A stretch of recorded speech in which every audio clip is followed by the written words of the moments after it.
Hare Krishna, dear devotees. So, I wanted to seek the blessings of Radha Mata, Radha Shyam, Sundar Krishna, Balaram, Bal Gopal, Singh Bhagwan, Jagannath, Baladev, Gaur Nitai, Tulsi Mani Ki Jai. Haridas Akosh, Guru Parampara, Srila Prabhupada, Guru Maharaj, and the assembled devotees. So, continuing on, Canto 5, chapter 14. So, up to now. Hare Krishna, Prabhuji. Hare Krishna. Thank you so much, Prabhupada, for joining. Yeah. So, this is continuing on the pastimes of Maharaj Bharat, who then became a deer, then he became Jad Bharat, and then Jad Bharat instructed King Raghunuga, what's his name? Just check his name. Rahugana. And then Vidur asked for more clarification from Maitreya Rishi about the instructions that were given by Maharaj, Parikshit. Parikshit asked for more clarification because the explanations given by Jad Bharat were very complex. And although the king understood them, Parikshit Maharaj, for our sake, wanted more clarification. So now this clarification comes in chapter 14. The material world as the great forest of enjoyment. So this is the name of the chapter. Sukadeva Goswami gives the direct meaning of the material forest. So the conditioned soul, being greedy, enters this material world, which is like a deep forest. He uses his mind and 5 senses to acquire knowledge, and these bring about different bodies, different conditions. So this world is like this big forest, and we've entered it because we wanted to enjoy like the Lord is enjoying. So out of the greed for that, he allowed us to have a mind and 5 senses by which we can explore this material world. But that also can give us different bodies and different conditions. The living entity is generally baffled in his search for relief, although sometimes he is relieved after great difficulty. So this world is actually full of disturbance. There's always something that is causing some difficulty. This is the nature of this world. And it's usually due to our own karma. What we have done in the past, we are reaping the rewards for that. Sometimes the soul is interested in the yellow stool known as gold. So gold is a sought after commodity in this world, especially when we have such turbulence going on in the sort of economic markets as is going on now. We see the price of gold increases because gold is something which is tangible, whereas currency and trade is a little harder to fully grasp. It's very hard actually to understand money, especially when money is not backed up by any assets. It's just printed. It's just a lot of paper printed again and again and again.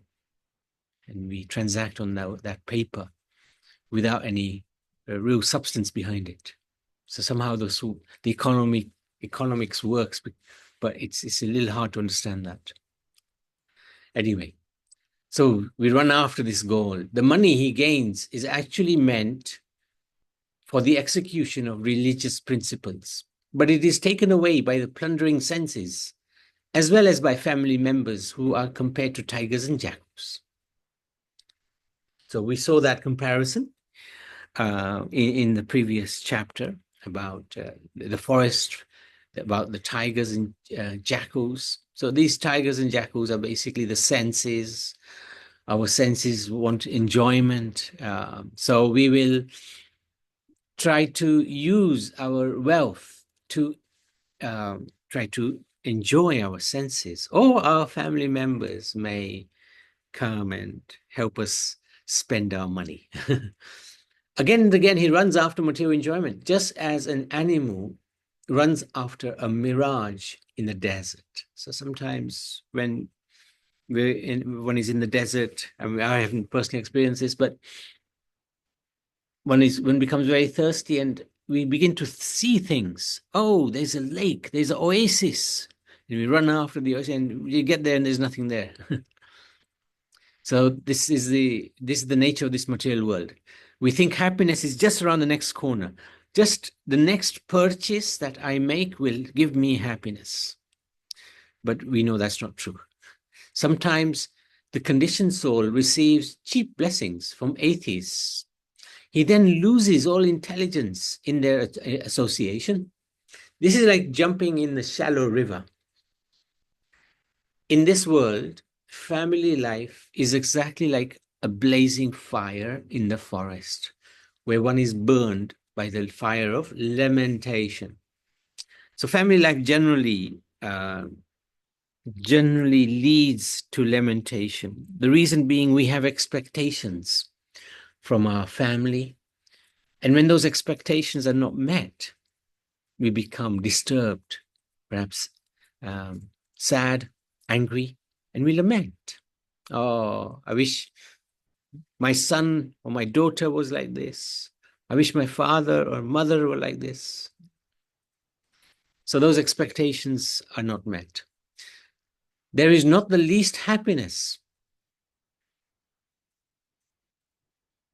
And gradually one becomes more and more implicated in unhappiness.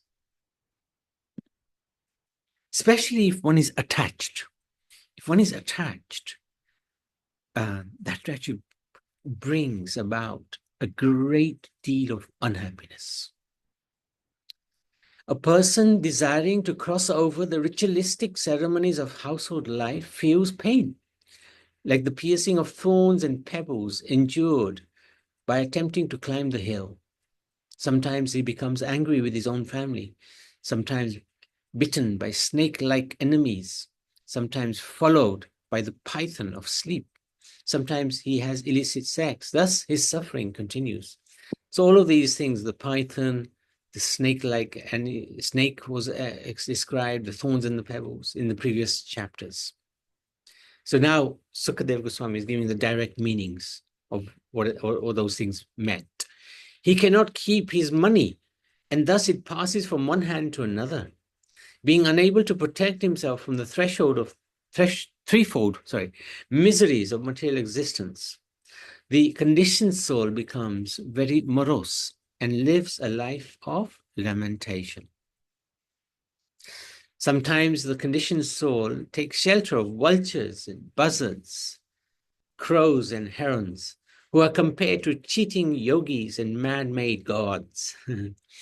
Frustrated by being cheated, he next goes to the devotees to learn about real spiritual life. However, he cannot follow the principles, so he again returns to a monkey life of sex.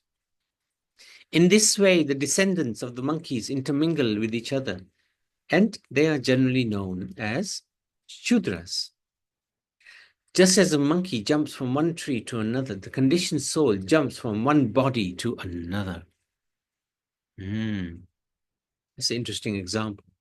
Monkey jumps from one tree to another, looking for different types of fruits or shelter. So we also jump from one body to another.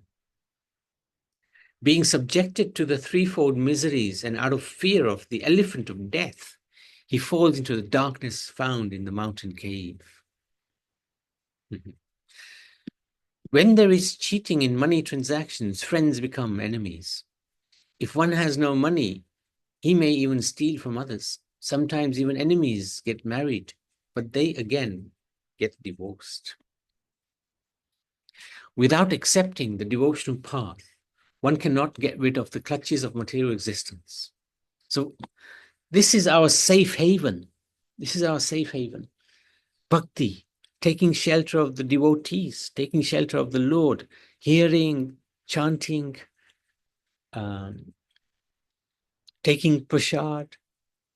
These are such important activities which can actually assist us to get out of these clutches of the material existence. The conclusion is that no one can be happy in material life. Saintly persons who have controlled their senses and mind easily attain the path of liberation, the path back to Godhead. As a youth, Maharaj Bharat gave up everything. Now, when we say youth, it does explain that Bharat Maharaj, he ruled for hundreds and thousands, 100,000, I think it was, years. So he wasn't young, but he was still very fit. He was still very healthy. So as a youth, which means good health. Hare Krishna, Hare Prabhuji. Krishna, Hare Krishna. Sorry, I'm disturbing. That's okay. You know, when you say when there is a cheating in money transaction, friends can become enemies. Yeah. If one has no money, he may even steal from others. Sometimes even enemies can get married, but they again get divorced. Now, are these people sent, or are the people just normal people? As you said that Jagbharat was ruling the Bharat. So I'm saying, when you say friends become enemy, I'm talking about the people. Which people are these? Yeah, any people, general people. You're talking about in our experience, our own life. General people in nowadays. Nowadays, even back then, But yeah, and this is like long time ago. But it's relevant even today. Oh, yes. Yes, even more relevant. Yes, more relevant. Yeah, that's more relevant. Right. Yeah. All right. Hare Krishna, Thank Prabhuji. you. Thank you, Bhavin. He gave up everything because he was fond of serving the Supreme Lord. He could renounce everything because he was so attracted to the beauty, opulence, reputation, knowledge, strength, and renunciation of the Supreme Lord Krishna. Krishna is so attractive that one can give up all desirable things for his sake. Simply by studying the life of Maharaj Bharat, one can attain all desirable things. If one submissively hears and chants about the all-auspicious Maharaj Bharat, one's lifespan and material opulences certainly increase. One can become very famous and easily attain promotion to the heavenly planets, or attain whatever one desires, or whatever one desires can be attained. Now, of course, we don't want any material opulences or even promotion to heaven, but we want to follow in the footsteps of Maharaj Bharat, that he gave up all attachments and he took to bhakti. It's not that we have to go to the forest like Maharaj Bharat did and demonstrate in that way, because in this day and age, that's practically impossible to do. And even if we tried, it'll be very, very hard to actually live any sort of life, because we have we're used to a certain standard of life. So what Bhagavad Gita and Bhagavatam says is you don't have to renounce that standard of life.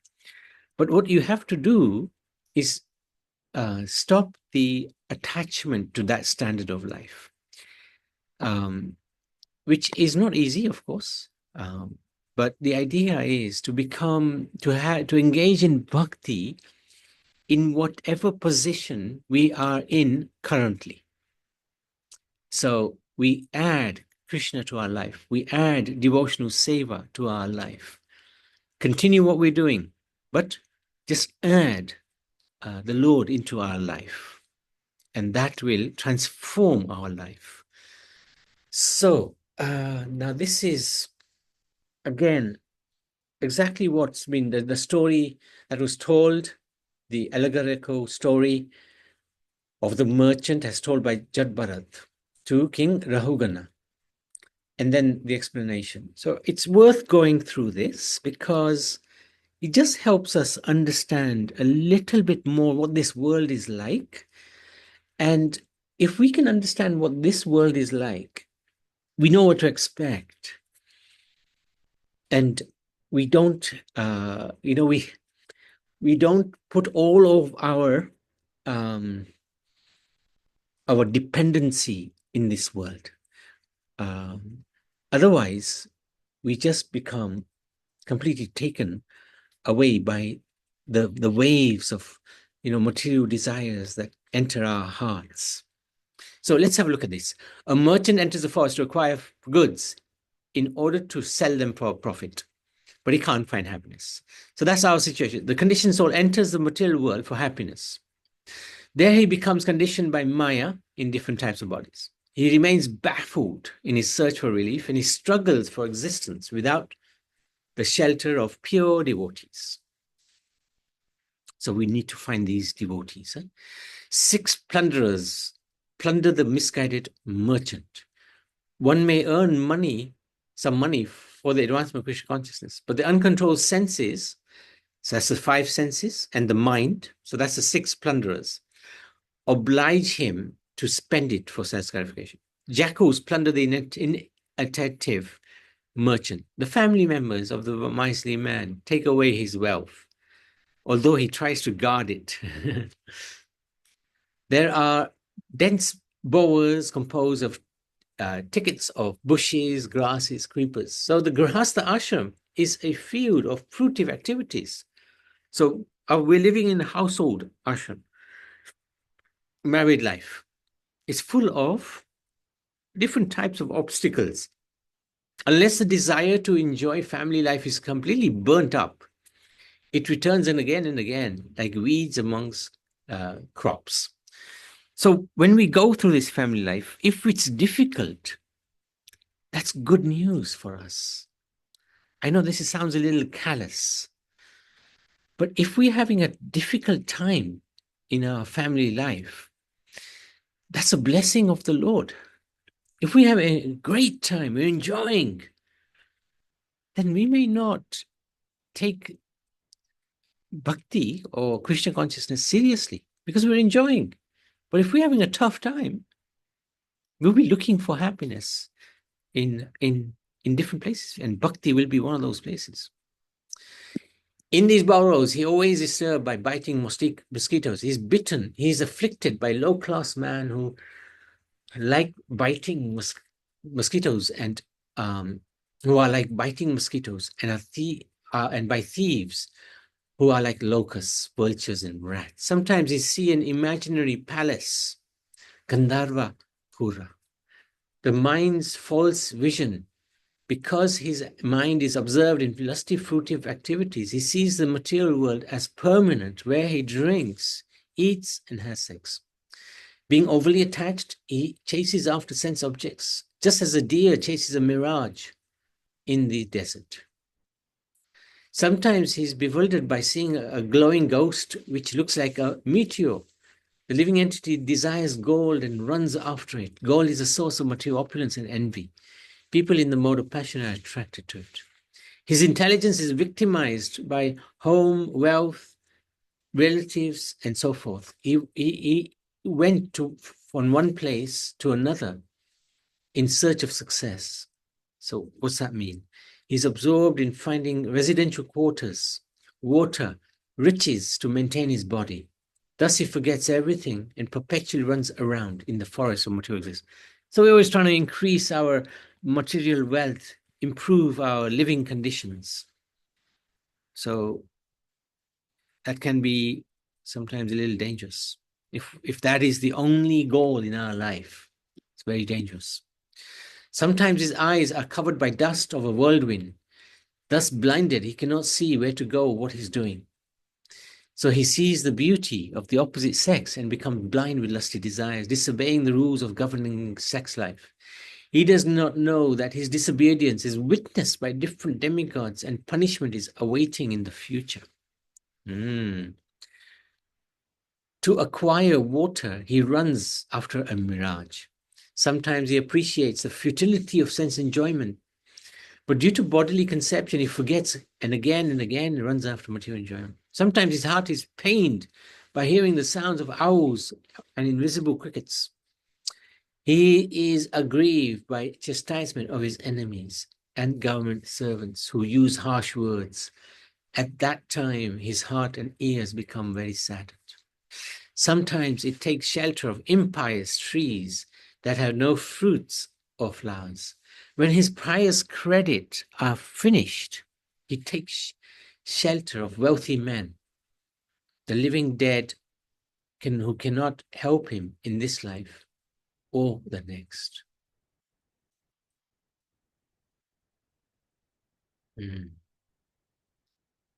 So sometimes we try to get help from others, but the others are also in illusion. They don't understand this nature of this world. So how can a blind man help us if he himself is blind? He jumps into a shallow river. To mitigate his distress, the conditioned soul receives cheap blessings from atheists or pseudo-gurus. In their association, he loses all intelligence. Sometimes he begs food from others. When he cannot arrange for his own maintenance, he tries to exploit his own father or son. He suffers from burning heat of a forest fire.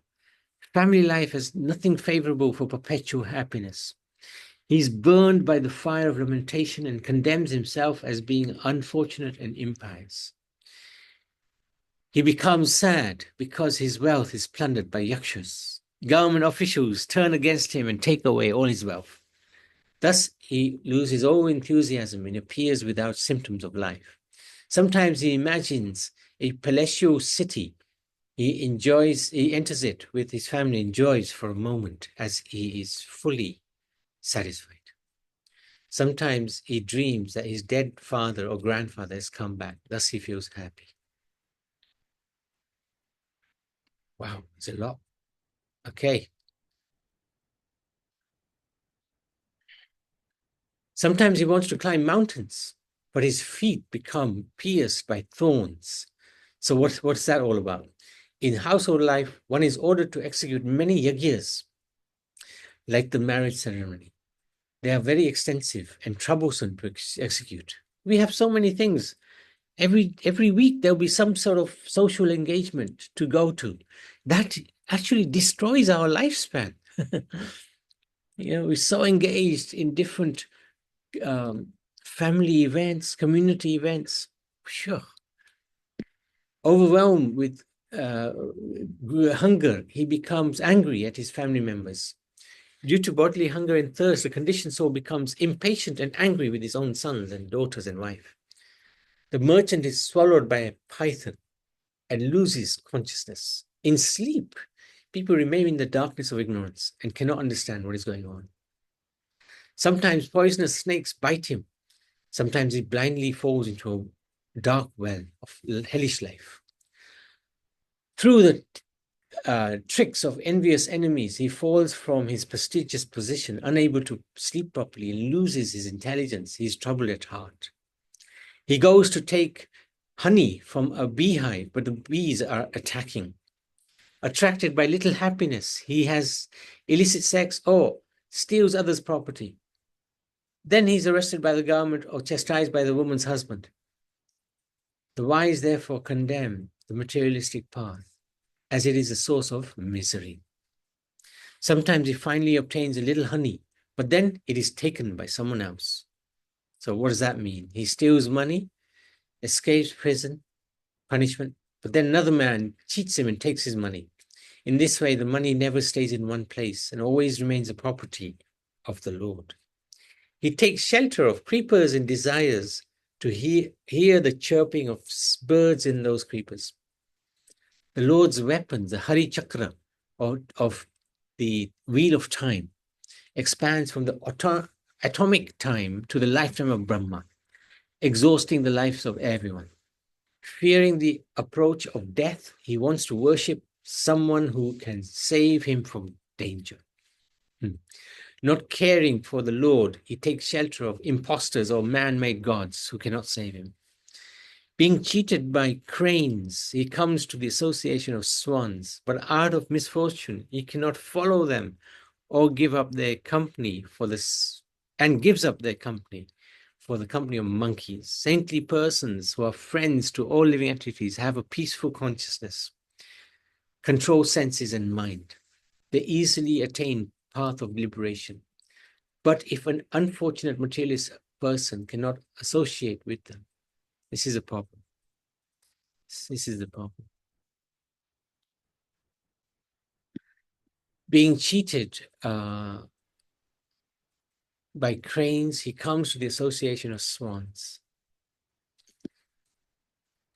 But out of misfortune, he cannot follow them.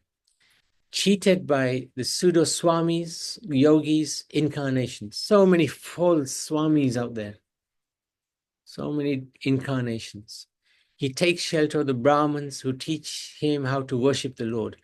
However, unable to stick to these principles, he again takes shelter among Shudras and engages in sex without knowing the goal of life. Always engaged in material activities and working hard for material benefit, he forgets death. He forgets time is going to catch up. He jumps from like a monkey from one branch to another on a tree without any profit or but sex. The conditioned soul transmigrates from one body to another, being captivated by monetary sex pleasure. He becomes attached to family life. Not paying attention, he falls into a mountain cave. He becomes afraid of an elephant in the back of a cave and remains stranded, holding onto a creeper. He engages in sinful activities and out of fear of death, falls into ignorance. When he accepts the shelter of fruitive activities, he may be elevated to higher planets. But he cannot remain there. Thus, he perpetually goes up and back down again. Wow, that's a lot.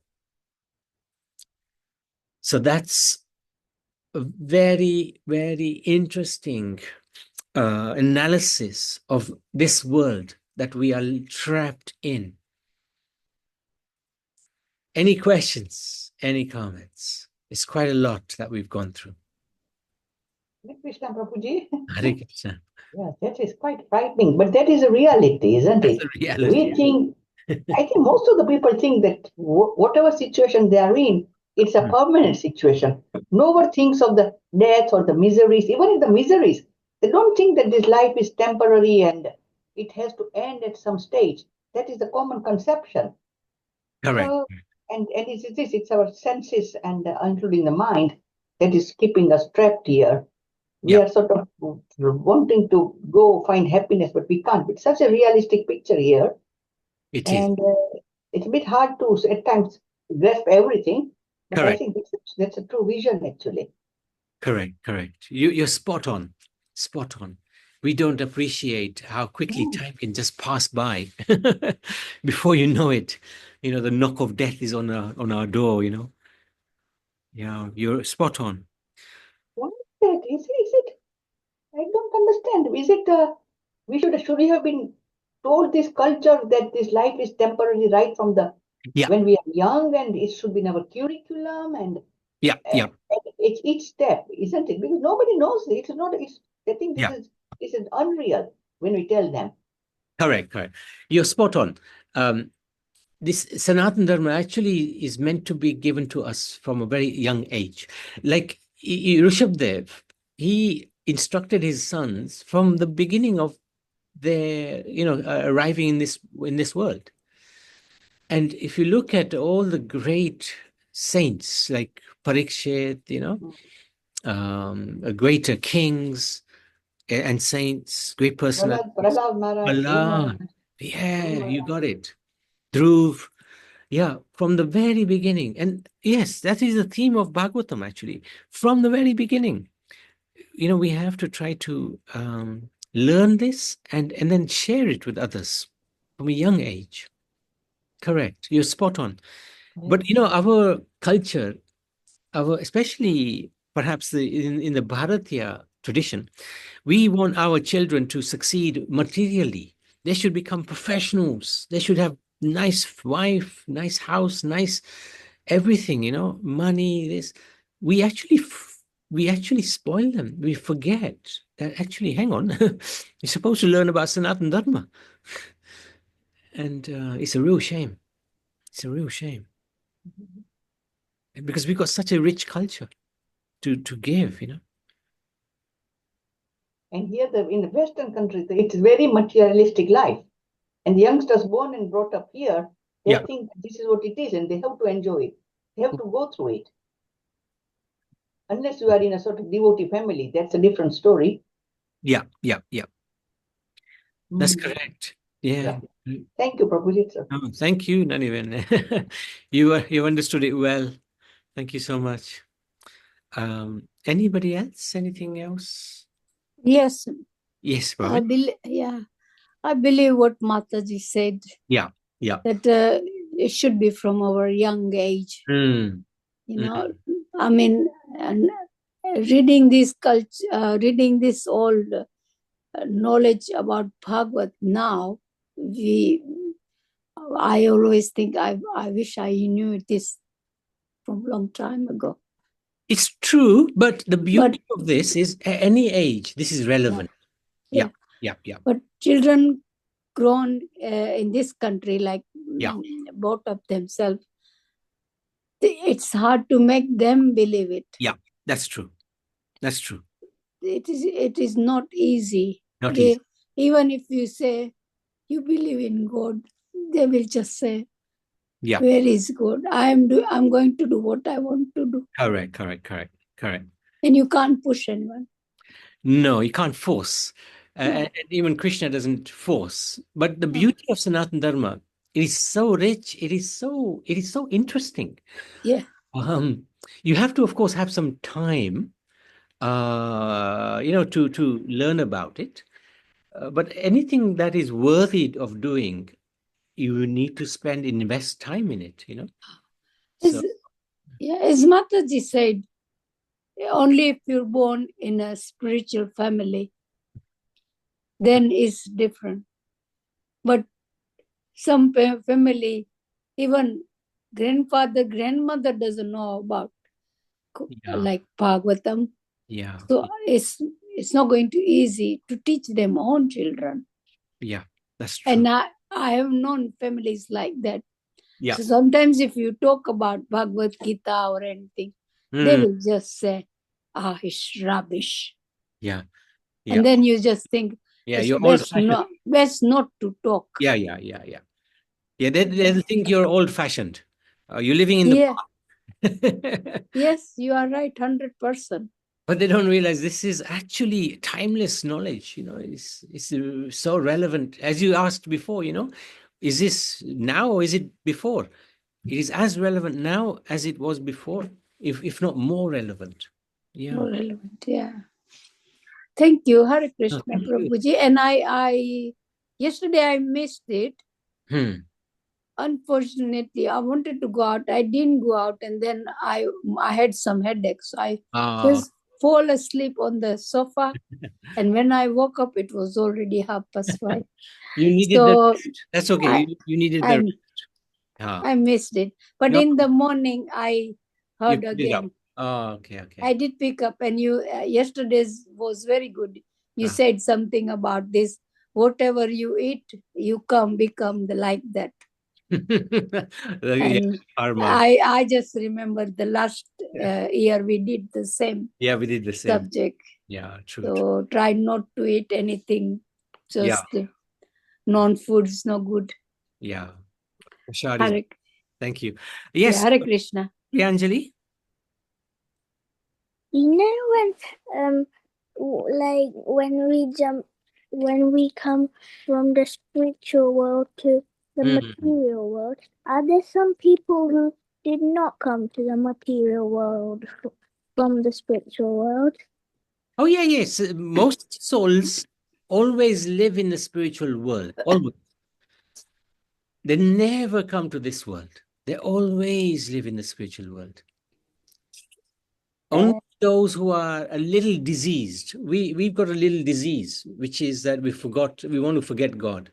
So we are sent to this world. Otherwise, everybody else lives in the spiritual. Just like in a city, there are a few hospitals, but only those who are not well live in the hospital. Everybody else lives outside. So we are not well, and our disease is we've forgotten God. And the cure is very easy, to remember God. And once we do that, we can again go back to the spiritual world. Does that make sense? Yes, but can you name any people who stayed there? Yeah, always. Who always lived there? There's billions. Like there's, the gopis, like Radha Krishna, of course, of Lalita Vishaka, Tunga Vidya, Indulekha, Ranga Devi, Sudevi. These are the Astasakis, Chitra Manjari. There's 6 Goswamis. Although they came to this world, they don't belong to this world. They only came to teach us.